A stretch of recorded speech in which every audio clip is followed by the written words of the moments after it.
Sumainyo ang Panginoon. At sumayo rin. Ang mabuting balita ng Panginoon ayon kay San Lucas. Papuri sa iyo, Panginoon.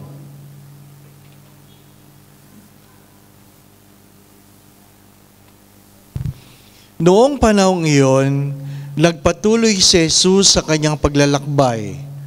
Siya ay nagtuturo sa bawat bayan at nayon na kanyang dinaraanan patungong Jerusalem. May isang nagtanong sa kanya, "Ginoo, kakaunti po ba ang maliligtas?" Sinabi niya, "Pagsikapan niyong pumasok sa makipot na pintuan. Sinasabi ko sa inyo, marami ang magpipilit na pumasok, ngunit hindi makakapasok. Kapag ang pinto'y isinara na ng puno ng sambayanan, magtitiis kayong nakatayo sa labas at kakatok ng kakatok. Sasabihin ninyo, 'Panginoon, papasukin po ninyo kami.' Sasagutin niya kayo, 'Hindi ko alam kung taga saan kayo.' At sasabihin ninyo, 'Kumain po kami at uminom na kasalo ninyo at nagturo pa kayo sa mga lansangan namin.' Sasabihin naman ng Panginoon, 'Hindi ko alam kung taga saan kayo. Lumayo kayo sa akin, kayong lahat na nagsisigawa ng masama. Tatangis kayo at mangangalit ang inyong mga ngipin kapag nakita ninyong nasa kaharian ng Diyos sina Abraham, Isaac at Jacob at lahat ng propeta, at kayo na may pinagtabuyan sa labas. At darating ang mga tao buhat sa silangan at kanluran, sa hilaga at timog, at dudulog sa hapag ng kaharian ng Diyos. Tunay ngang may nahuhuling mauna at may naunang mahuhuling."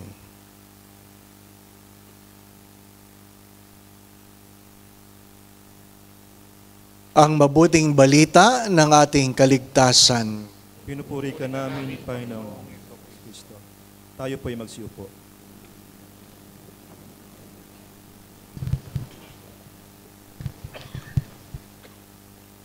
Magandang gabi po sa inyong lahat. Ang unang gabi natin sa Abu Dhabi, pinag-usapan natin yung pagkamulat, awareness. Mahalaga yun para alam natin kung saan tayo dapat magsimula. At kahapon pinag-usapan natin, ang bawat pagkamulat ay nagdadala sa atin sa pasasalamat, gratitude. Ano po? At least namulat ka. At hindi lahat lang yung pagkamulat ay maganda. Yung iba doon ay pangit, masama. Kaya nga, nasa iyo ang desisyon. Iyo bang aaminin o magkukunwari ka na hindi totoo at ikaw ay magdudusa habang panahon? O mayroon kang kababaang loob at magbago? Magbago. Ano po? Anong meron sa gabing ito? Sa gabing ito, ang pinaka-simpleng pamamaraan ng pasasalamat, ng pagtanaw ng utang na loob ay ano? Ayusin ang ating mga buhay. The simplest form of gratitude is to become a better person today than yesterday. Alam na alam nyo yan. Ano po? Ang sabi po ni Saint Irenaeus, sabi niya, "The glory of God is for man fully alive." Kung gusto mong luwalhati ng Diyos, ipakita mo sa iyong pamumuhay ang magandang bagay bilang pagtanaw ng pasasalamat. Anong meron sa Ebanghelyo? Tinanong doon, kukunti lang ba ang maliligtas? Baliktarin natin, marami po ba ang maliligtas? Sa filosofiya, kung gusto mo ng tamang sagot, dapat tama ang tanong. Mahalaga yon. Kung gusto mo ng tamang sagot, dapat tama ang tanong. Pero, bagamat mali ang tanong, sinagot siya ng Diyos. sinagot siya ng Diyos. Para maintindihan po ninyo kung bakit mali ang tanong. Kung kayo ay kukuha ng board exam, at lumabas yung result, ang tanong po ba ay, marami ba nakapasa? Yun ba ang tanong? Hindi, ang tanong ay, nakapasa ka ba? Naintindihan po ninyo? Kasi pwedeng marami nakapasa, ikaw hindi. Oh, wala sa dami yan. Ang tanong ay, nakapasa ka ba? Hindi po ba, no? Kung nag-apply ka ng trabaho, hindi mo itatanong, marami bang natanggap? Hindi. Natanggap ba ako? Tama po ba? Nagkakaintindihan tayo. Kaya ang tanong ng binatang mayaman ay, paano ako makakapasok sa pinto ng langit? What must I do to inherit eternal life? Yun ang tanong. Hindi yung marami ba? Mali ang tanong. Kaya, ayusin natin. Baka may mga bagay na hindi nagiging maayos sa ating mga buhay kasi mali ang tanong. Di po ba, ano? Mali ang tanong. Ngayon, maliligtas po ba ako? Yun ang tamang tanong. Sa palagay nyo, ano sagot? Hindi ako, kayo. Kung ikaw magtatanong, ano sa palagay mo isasagot sa'yo ng Diyos? Maliligtas po ba ako? Mahalaga yung tanong na yun, hindi po ba, ano? Or pwede mong itanong, ano po ang pwede kong gawin para maligtas? Kasi, mahirap yung diretso. Maliligtas po ba ako? Hindi. Okay. Ano po ang pwede kong gawin para maligtas? Or, ano po ang pwede kong itigil para ako'y maligtas? Dalawa yan. Ginagawa na mali na dapat itigil o walang ginagawa na dapat gumawa ng tama. Nagkakaintindihan po ba tayo? So, hindi yung marami ba maliligtas, konti ba maliligtas. Ang tanong ay, maliligtas ba ako? Ano ang gagawin ko para maligtas? Ano dapat ang hindi ko ginagawa para maligtas? Anong meron sa unang pagbasa? Igalang mo ang iyong mga magulang. Nagsimula doon. Igalang mo ang iyong mga magulang. Honor your father and mother. The only law with a promise. Sinabi doon, the only law with a promise. Ano ang pangako? Pag iginalang mo ang iyong mga magulang, pagkakalooban ka ng mahabang buhay. Mahabang buhay. Ano po? So, gusto mong mahabang buhay? Magsimula ka doon. Igalang mo ang iyong mga magulang. Ano ibig sabihin nun, mga kapatid? Unang-una, hindi tayo lahat magiging magulang. Hindi tayo lahat magiging magulang. Lahat ba tayo magulang? Hindi. Hindi lahat ng nag-asawa naging magulang. Di po ba? Ano? Ang magulang ay may anak. May anak. So, hindi tayo lahat magiging magulang. Pero, lahat tayo ay anak. Kaya, ang pinagtuunan ng pansin ay mga anak. Kasi lahat anak. Di po ba, ano? Hindi mo pwede sabihin na hindi ako kasali dyan. Ano ka? Kung may nanay ka, anak ka. Di po ba, anak? Ha? Kaya, mga anak, igalang mo ang iyong mga magulang. Pero, Father, ang nanay ko ay ganito, ang tatay ko ay ganito. Ang pinapagawa sa akin ay mali. Sinabi ba ng Diyos, gawin mo ang mali? Ang sabi lang ng Diyos, igalang mo. Diba, ano? Bakit tayo nagkakaproblema? Kasi pwede kang tumutol sa pinapagawa sa iyo ng may paggalang. Anong problema ng mga anak? Kapag ayaw nila ang pinapagawa ng kanilang mga magulang, sumasagot sila ng walang paggalang. Anong kabaliktaran ng paggalang? Bastos. Di po ba, ano? Bastos. Igalang mo. Bakit kailangan magsimula sa bahay? Sabi ni St. John Paul II, the road of the family is the road of the future.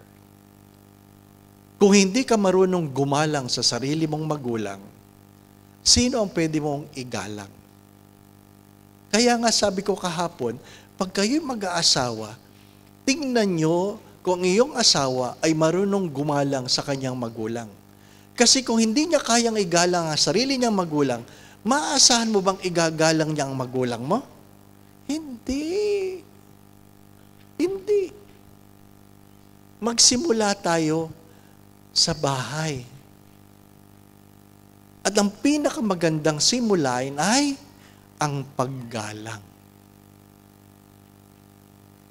Yung mga magulang dito, huwag kayong uuwi at sasabihin nyo, pakinggan yung sinabi ni Father, igalang mo daw ako.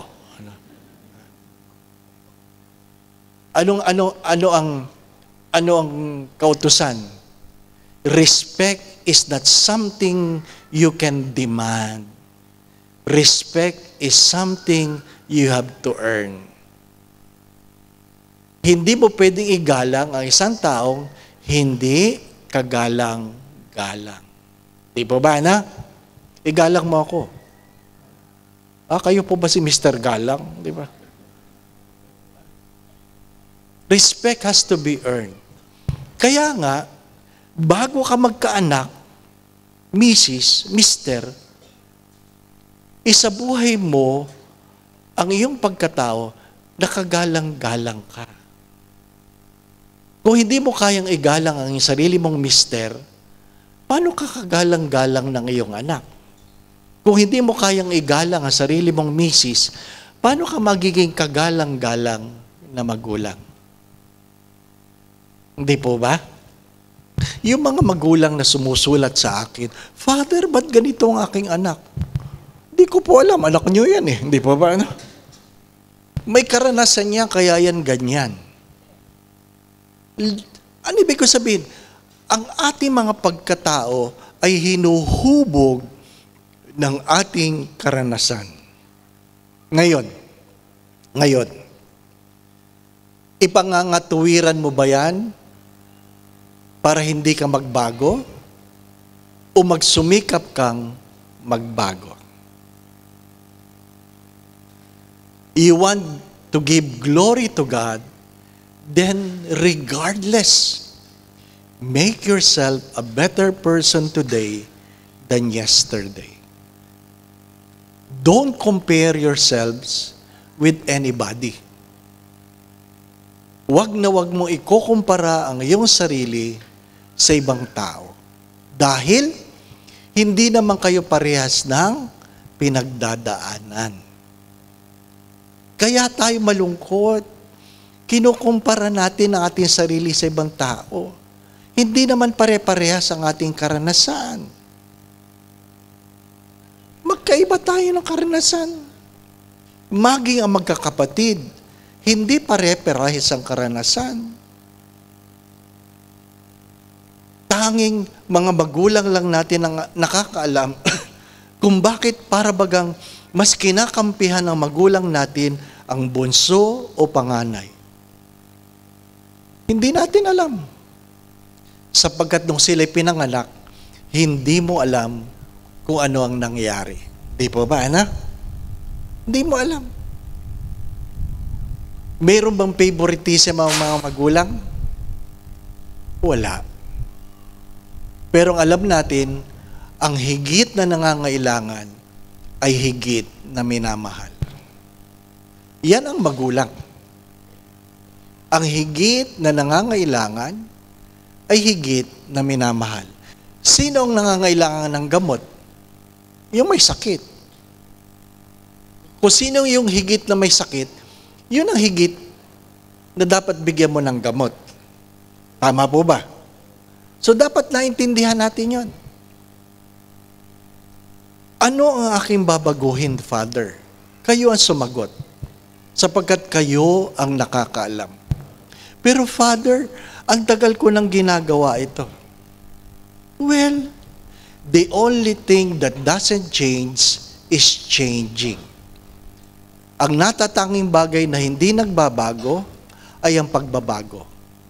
So, magbabago yan kung gugustuhin mo. Anong kasabihan natin? Pag gusto, may paraan. Pag ayaw, may dahilan. So, ikaw lang ang makakaalam. Di po ba, ano? Anong sabi? Ano sabi? The most difficult, sabi nga, uncertain, and everybody's journey is the first step. The most difficult, the hardest, the most uncertain is the first step. Martin Luther King said, if you always want a vision of your future, you will never become. But God promises a light in your path and every step you take. Mula yan sa aklat ng Isaiah. Alam niyo yung kantang, "Huwag kang mangamba." Yun. Huwag kang mangangamba. Take the first step. Take the first step. There's no certainty. Just take the first step. Kung marami kang hugasan, di ba, no? Kasi tayo, mahilig tayong kumain pero ayaw maghugas. Di ba, no? Marami sa ating ganyan. So kung maraming hugasan, overwhelm ka, ano pwede mong gawin? Magsimula ka sa isang kutsarita. Anong pinakamaliit na huhugasan? Magsimula ka doon. Isa lang. Ha? Bago ka mamatay, matatapos lahat yan. Isa lang. Paisa-isa. Di ba? Paisa-isa. The first step. Kung mayroon kang labahin, nagtambak, huwag mo ilalagay lahat sa basain ng tubig. Paisa-isa. Hindi po ba, ano?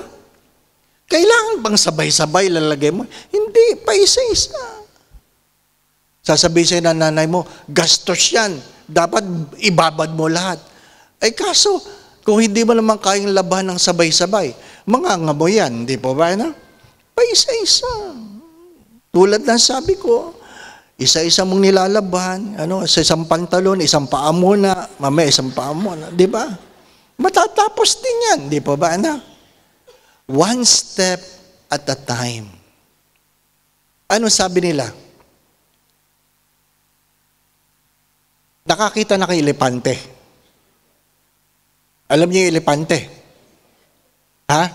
Para maliwanag ang pinag-uusapan natin. Ano pa? Kasi ang example ay, how do you eat an elephant? How do you eat an elephant? Ano sagot? Hello? How do you eat an elephant? Ano sagot? Ang sagot doon ay, one bite at a time. Yun ang sagot. Huwag mo sasabihin, lulutuin ko. Hindi. How do you eat an elephant?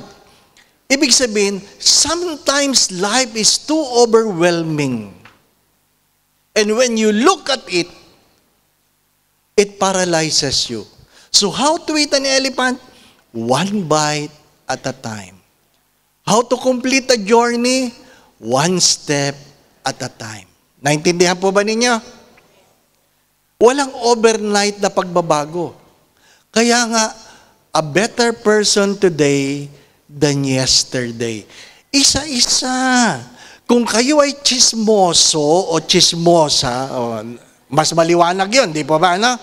Araw-araw ka nagchichismis. One day at a time. Sabihin mo, pag linggo, hindi ako magchichismis. One day at a time. Pag na-master mo na yung linggo, Lunes naman, Monday, Sunday and Monday. Di ba?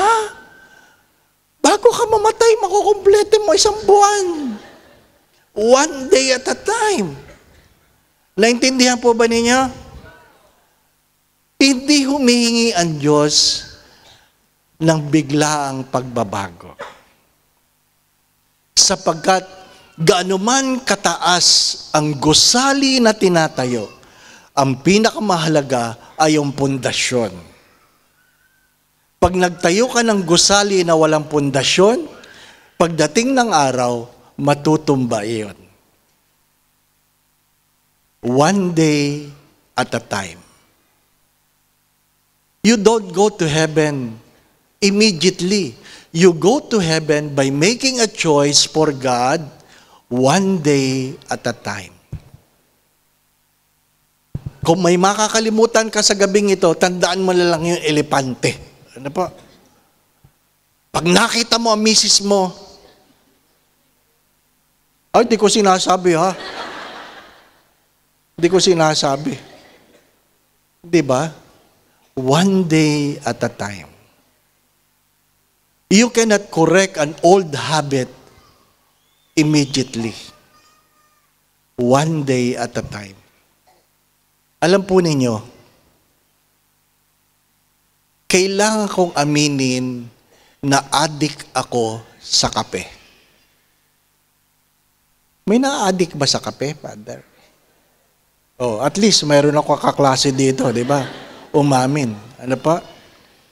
Kasi sabi ng doktor ko, addict ka sa kape. Sabi ko, hindi. Dati, 12 mugs a day. Bakit? Hindi tumatakbo ang utak ko pag walang kape.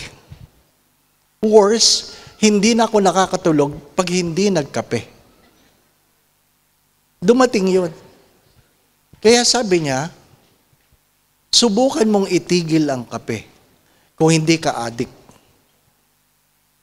Ay Lent. Sabi ko, ngayong Lent, ang hindi ko gagawin, ang gagawin ko hindi ako magkakape. Unang araw, hindi ako nagkape. Ikalawang araw, nanginginig na ako. Nanginginig ako, literally nanginginig ako. At hindi ako makatulog. At sinabi ko sa doktor, sabi ng doktor, tanggap mo na addict ka. Sabi ko, okay. Magsimula tayo doon, awareness. Nakuha niya? Pero hindi mo pwedeng tanggalin ang nakasanayan mo sa mahabang panahon. One mug at a time. One mug. Di ba? One mug.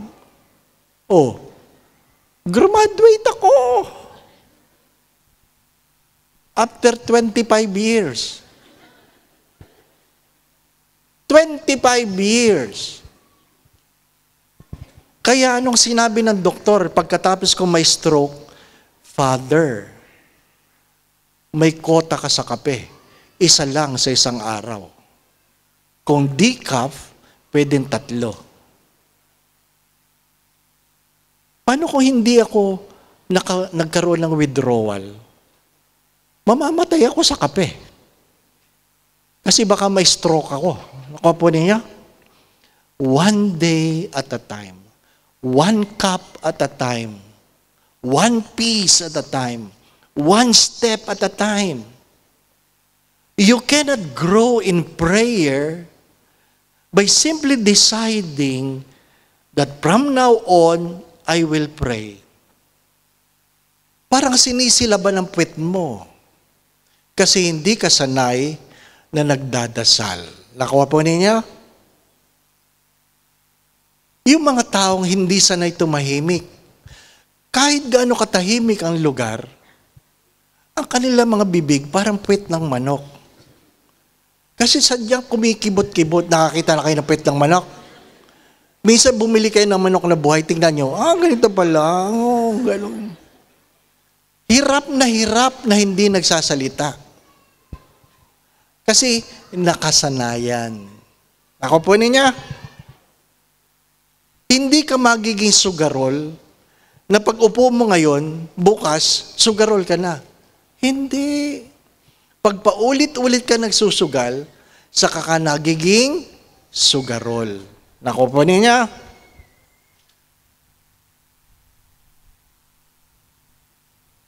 Hindi ka nagiging babaero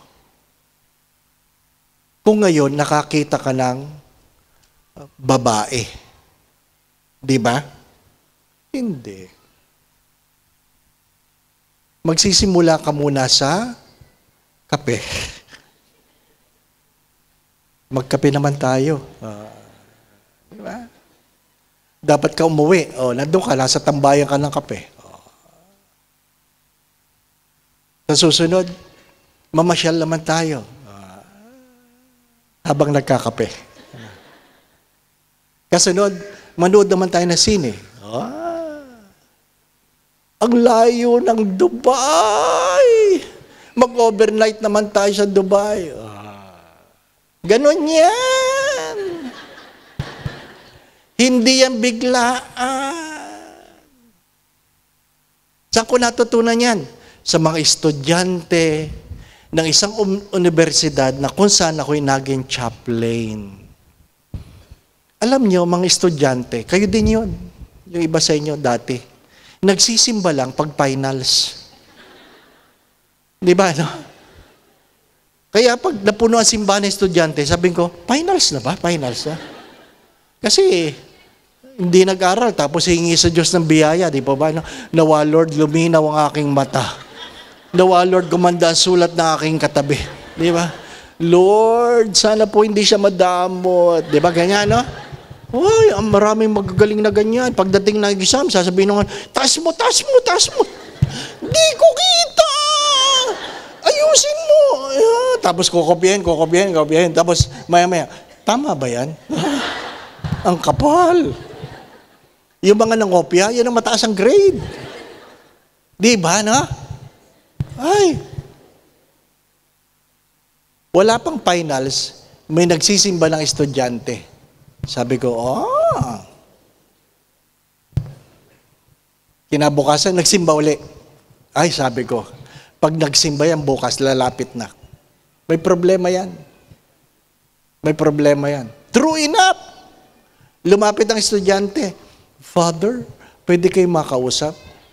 Ano po yun? Meron lang po sana ako sasabihin. Ano nga po yun? May problema po ako. Ano po ngayong problema? Buntis po ako. Ay, problema yun, di ba? No? Problema yun. Sabi ko, ano nangyari? Sabi ng estudyante, di ko po alam. Sabi ko, saka tumigil ka, ano ka, Immaculada Concepcion? Hindi na mauulit yun. Di ba? Anong di mo alam? Ano nangyari? Nag-review lang kami. Ano ka? Nakakabuntis na mag-review? Ano? Ha? Ano talaga nangyari? Well, sasabihin ko na kung saan. Sa Santa Mesa. Doon sa Santa Mesa, maraming biglang liko, di ba, no? Alam niyo, di ba, no? Doon ba kayo pumasok? Bigla kayong iniliko, di ba? Uy! Di ba? Doon sila, kumukuha sila ng kwarto. Nakalagay doon, langit, 375. Mura lang ang langit. Mura lang ang langit doon. Nakalagay, 375 langit. Palagi ko yung nakikita, sabi ko, grabe ang langit dito, 375. Magre-review sila, 10 sila. 10 sila magre-review. Dahil sikip sa library. ayaw nilang umuwi ng maaga kasi matatraffic lang. So, sama-sama sila doon, 10. O, 375. 37 pesos lang, 3 oras, aircon. Pwede ka bang umorder habang kayo nag-aaral? Di ba, ano? 10 kayo, mali ba yun? Tama. Kaso, hindi kayo palagi 10. Minsan 5 lang. Kasi yung iba wala. At minsan, 2 lang kayo. Di ba? At pag 2 lang kayo, nakakatamad. Di ba, no? Nakakatamad. Binabangga-bangga ng lalaki, nakakatamad. Sabi ng babae, huwag kang ganyan, nakakatamad na nga. Tapos sabi ng lalaki, ang ganda pala ng buhok mo. Huwag kang magulo. Paamoy nga. Habang inaamoy, hinalikan sa leg. Sabi ng babae, hihihihi. Di ba na?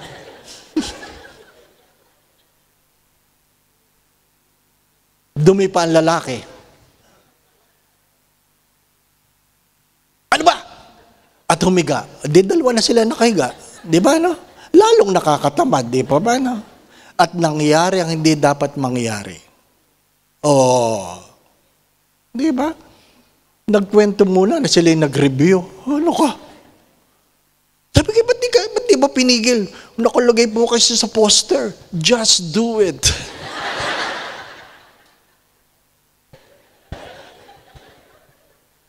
Tumigil ka nga, di ba ano? Kaya pag may nangungumpisal, nililinaw ko eh, di ba ano? Father, ako po ay nag-uwi ng lubid. Alam niyo yung lubid? Nag-uwi po ako ng tali. Kasalanan po ba yun? Huwag ka kagad oo. Anong kasama ng lubid? May kalabaw po sa dulo. Diba? Sapagkat magaling tayo magpalusot. Hindi tayo makakaahon. As I always say this, the only wrong we can correct are the wrongs we can accept. Kung hindi mo kayang aminin na nalululun ka sa sugal, nalululun ka sa drugs, nalululun ka sa pag-iinom, ay hindi ka makakaahon. Hindi ka makakaahon. Kahit anong away ninyo, mga misis, hindi nyo mapipilit si mister kung hindi niya kayang aminin. Ang pagbabago ay nagsisimula sa kababaang loob na sabing, oo, adik ako. And to move forward is to make one step at a time. 3 steps, tagumpay. On the 4th step, madadapa. Tuloy lang. Tuloy lang. Because if you keep on walking, the moment you stop, you are already far from where you have started. Napagod ka maghugas. Hindi ibig sabihin, dati pa rin yung dami ng dapat mong hugasan. May nahugasan ka na. Di po ba, na? Kung mag-aaral ka, huwag mo iisipin, lahat ng libro babasahin mo agad. Anong gagawin? 1 page at a time. Basahin mo, 1 page at a time. Kung ayaw talaga, 1 paragraph at a time. Sabi ko nga sa'yo, bago ka mamatay, matatapos mo yan. Di ba ba? Di ba? Hindi tayo sabay-sabay na dumating. Hindi tayo sabay-sabay na aalis. Hindi pare-parehas ang ating kakanyahan. Kaya ang hahanapin ng Diyos sa atin, depende sa biyayang kanyang pinagkaloob. Ano lang ang sabi? If you will do nothing, then there's nothing to change. There's nothing to improve. But if you do something, at least there is something to improve. Maliwanag po ba yan? Because if you will not make the single step, then there's nothing. Listen to this. If you do nothing, then there is nothing to bless. Pakiintindi yun. If you do nothing, there is nothing to bless. But at least if you do something, God has something to bless. Naintindihan po niya? So kung gusto niyo kayo'y pagpalain, do something. If you want your life to be different, then do something you have not done before. Do something. Because if you keep doing what you have been doing, then you will continue to get what you have been getting. Kung gusto mo na merong bago kang matanggap, gumawa ka ng bago. Ano yung bagong yun? Yung hindi mo pa nagagawa. O para mas maganda ito, when was the last time you said, "This is my first time"? Natanong ko na dati yan.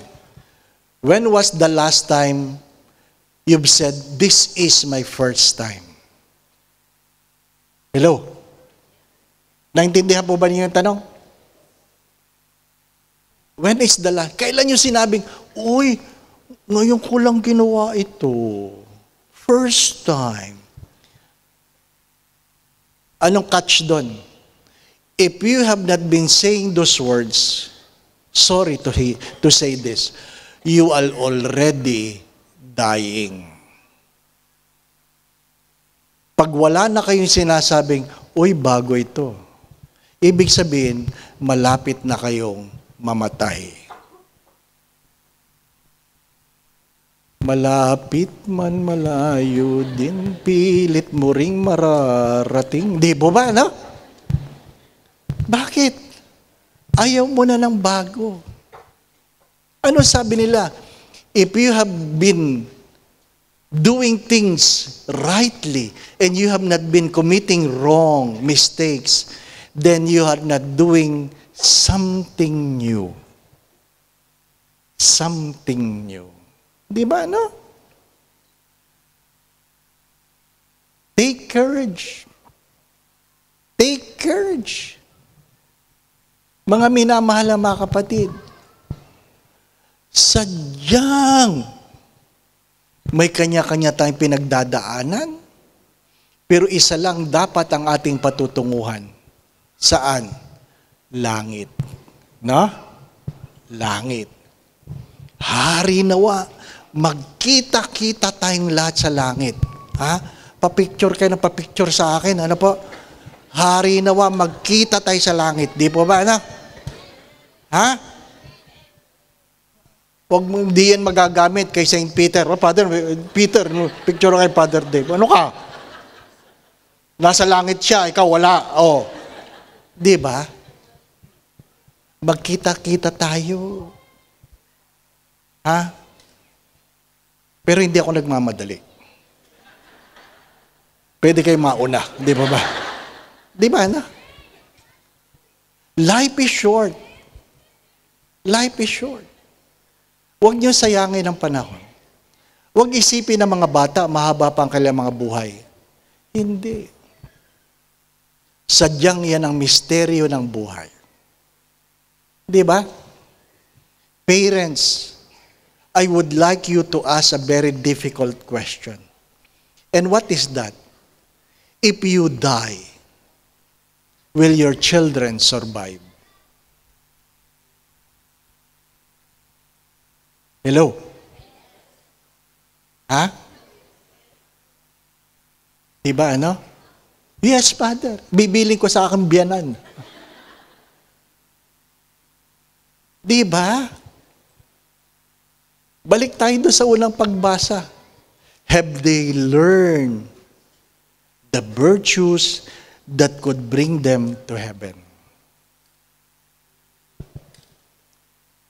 One day at a time, one place at a time. Di po ba, ano? Sa Bisaya ay, hinay-hinay, basta kanunay. Oy, alam nila. Hinay-hinay, basta kanunay. Diba? Little by little, dahan-dahan. Matatapos din yan. Ano po? Kaya pag pinaghugas mo ng pinggan ng mga anak at umiiyak, sabihin mo lang, dahan-dahan anak, kaya mo yan. Lakasan mo lang ang pag-iyak mo. Matatapos din yan. Stop being too protective over your children. Because they might grow with a wishbone without a backbone. Parents, don't spoil your children. Because they might grow with a wishbone without a backbone. One day at a time. Kaya nga, yung gustong mag-gym, punta ka sa gym, magbubuhat ka, sa una lang yan mabigat. Tapos uuwi sa bahay, maghuhubad. Ano ka, isang araw ka pa lang, di ba? Ano ka, hindi naman yan. It takes time. Pag nag-diet ka, hindi ka kumain ngayon, mabibigla ka lang. Kasi yung iba, hindi lang kumain na isang araw, magtitimbang, hindi nabawasan. One day at a time. Nakuha po ninyo? Awareness is where we can start. Awareness should bring us to gratitude. Gratitude should bring us to a deeper sense of knowing that the glory of God is for man fully alive. And what is that? To become a better person today than yesterday. Kaya madaling mag-iwan. Just think of an elephant. How to eat an elephant? One bite at a time. Amen. Going back to what I've said, how do we eat an elephant? One bite at a time. Yan, one bite at a time. Pasalamatan natin, pagdasal natin ang technical committee, ano po? Yung mga in charge ng sounds at saka lights, camera, ano po? First come, yan, last out. Unang dumadating, huling aalis. Pasalamatan natin yung mga nag-aayos ng silya, ano po? Dumadating kayo, ayos na, ano po? Paano inaayos ang silya? One chair at a time. Ayan. Ganun lang yun. Paano tinapos ni Jesus ang Via Crucis? Paano tinapos ni Jesus ang Way of the Cross? One station. One step at a time. Ano ka ba? One step at a time. Ano po? Hindi naman dikit-dikit yung station. Magpunta kayo sa Holy Land. Ano po? So, do not be afraid. Again, do something. At least God, there is something to bless. If you do nothing, there is nothing to bless. Ano pa? The Lord be with you. And with your spirit. Tagalog pala. Naway patuloy kayong ingatan ng Diyos, ilayo kayo ng Diyos sa lahat ng uri ng kapahamakan, patuloy kayong pagkaluban ng kalakasan, kalusugan, at sino man sa inyong may karamdaman, naway pagkaluban kayo ng Diyos ng kagalingan. Gabayan kayong lahat sa inyong mga iniisip at ginagawa. Kung mayroon man kayo pinagdadaan ng suliranin o problema, tuwangan nawa kayo ng Diyos, alisinan niyo mga pagkatakot at pangamba. Dagdagan nawa ng Diyos ang inyong mga pananalig at pananampalataya sa Kanya. Sa inyong pag-uwi, gabayan nawa kayo ng inyong Anghel de la Guardia upang huwag kayong mapahamak sa inyong mga pagtulog. naway bigyan kayo ng payapang pamamahinga. Kung ano man ang makabubuti, makababanal para sa inyo, ipagkaloob nawa ito sa inyo ng Diyos. Sa tulong at panalangin mga banal, lalong-lalo na ng mahal na birang, ganyan din ni San Jose, ang tapat niyang esposo, kayo, ang inyong pamilya, kanyang pagpalain sa ngalan ng Ama at ng Anak at ng Espiritu Santo. Amen. Nahandog na natin ang Santa Misa, humayo tayo mahalin at paglingkuran ang Diyos. Salamat sa Diyos.